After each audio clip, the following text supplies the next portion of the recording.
stanza dello sfogo, cioè la stanza dove ci sono gli strumenti e c'è il pianoforte. Mi alleno un po' le mani per fare bene le ricette di dolci con il mio mitico pianoforte.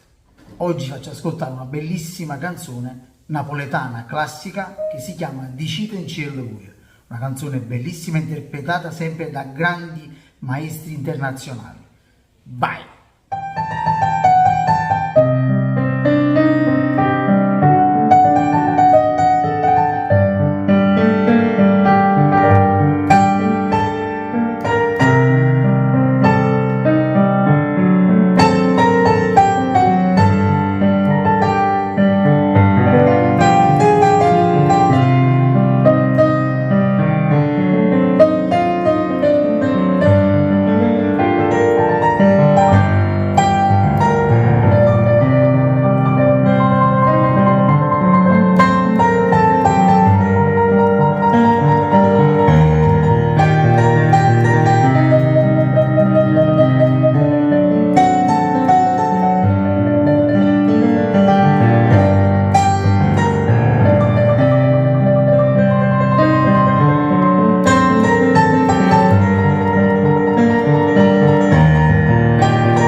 Spero che vi sia piaciuto questo video, mi raccomando iscrivetevi al mio canale YouTube Simone Esposito Pasticcere, Facebook, Instagram e TikTok. Lasciate un bellissimo like, ciao!